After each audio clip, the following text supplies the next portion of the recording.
Welcome in HRP kids. सारस और केकड़ा की कहानी। बहुत समय पहले की बात है। एक घने जंगल के बीचों बीच एक बहुत ही सुंदर झील था।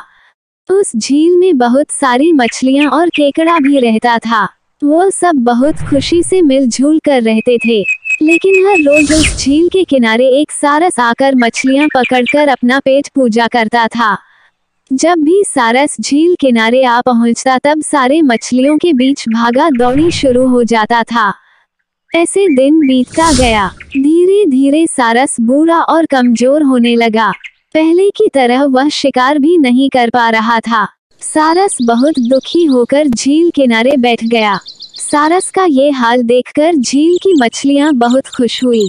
सारे मछली सारस के सामने तैरने लगे, पर सारस ने उन्हें कुछ नहीं किया, सिर्फ बैठा रहा। ऐसे कुछ और दिन बीत गए। सारस को ऐसे एक जगह बैठा हुआ देखकर केकड़ा सारस के पास आया और पूछा, भाई, 2-3 दिन से देख रहा हूँ तुम यहाँ चुपचाप बैठे हो, एक भी मछली नहीं पकड़ा, खाना भी नहीं खाया, क्या बात है? केकड़े की बात सुनकर सारस फुट फुट कर रोने लगा और कहा, क्या बताएं दोस्त, मैं बहुत ही दुखी हूँ। कुछ दिन पहले एक ज्योतिषी ने मुझे एक बात बताया कि बहुत ही जल्दी यह झील सूखने वाला है। बिना पानी के तुम सब कैसे जी पाओगे? तुम सब मर जाओगे। तुम लोगों की मुझे बहुत चिंता हो रहा है, इसलिए मैंने खाना पीना छोड़ दिया। केकड़े ने कहा, क्या बोल रहे हो?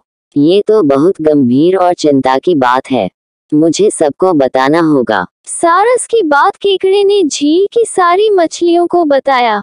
सारी मछलियां और केकड़ा मिलकर सारस के पास गए और बोले, क्या बोल रहे हो, झील सूख जाएगा? तब हम सब कहाँ जाएंगे? क्या करेंगे? कोई तो उपाय होगा ना बचने का। हम सब ने तुमको हमारा दुश्मन समझा, पर तुम तो हमारे दोस्त निकले। हम लोगों की चिंता के कारण तुमने खाना पीना छोड़ दिया। दोस्त, अब तुम ही कोई उपाय बताओ। सारस ने कहा, अच्छा लगा सुनकर कि तुम सब ने मुझे दोस्त माना है। एक उपाय है, कुछ ही दूर पर एक तालाब है। अगर तुम लोग चाहो तो मैं एक एक करके तुम लोगों को वहां छोड़ सकता हूँ। सारे मछली मान गए और कहा, ठीक है, ठीक है। तालाब में पहुंचाने के लिए अगले दिन से सारस एक एक मछली को अपने चोंच पर लेकर जाना शुरू किया।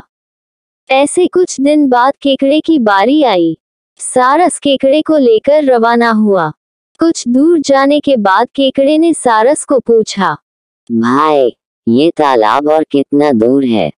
केकड़े की बात सुनकर सारस हंसने लगा और कहने लगा, तालाब? कैसा तालाब? यहाँ कोई तालाब नहीं है। मैं तो खाने के लिए तुम सबको यहाँ लेकर आ रहा हूँ। इतने दिनों से मछली खा खा कर बोर हो गया हूँ। आज बहुत मजा आएगा तुमको खाकर। आसपास देखो, तुम्हारे सारे दोस्त की हड्डियां। अब तुम्हारी बारी है। ये बोलकर सारस एक बड़े से पत्थर पर आकर आ बैठा। सारस की बात सुनकर केकड़ा बहुत गुस्सा हो गया और अपने आप को बचाने के लिए अपने दोनों हाथों से सारस का गला दबा दिया और कुछ देर बाद सारस मर गया। फिर केकड़ा अकेले झील वापस आ गया और बाकी मछलियों को सारस के चाल के बारे में बोला और कैसे उसने सारस को मार डाला ये भी बताया। सारे मछली बहुत खुश हुए और निश्चिंत होकर रहने लगे। इस कहानी से हमें ये सीख मिलती है कि हमें हर काम सोच समझकर करना चाहिए और किसी की बातों में नहीं आना चाहिए।